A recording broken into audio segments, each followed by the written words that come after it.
2 दिवसात उद्धव ठाकरे धाराशिवचा दौरा करणार आहेत। धाराशिवमधल्या पूर परिस्थितीचा त्यांनी आढावा घेतलाय। नुकसानग्रस्त भागाची ते पाहणी करणार आहेत। खासदार ओमराजे निंबाळकर आणि आमदार कैलास पाटील यांच्याकडून पुराची त्यांनी संपूर्ण माहिती घेतली। पूरग्रस्त नागरिकांची मदत करा। उद्धव ठाकरे यांनी शिवसैनिकांना अशा सूचना दिल्यात। नागरिकांची मदत करत असताना स्वतःचीही काळजी घ्या असं आवाहन यावेळेला त्यांनी केले।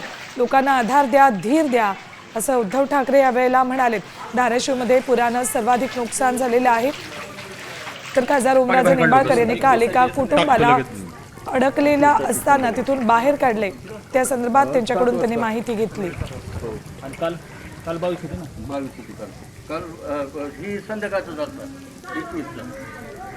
आता isakal.com आहे देशातील नंबर 1 ची मराठी न्यूज वेबसाईट।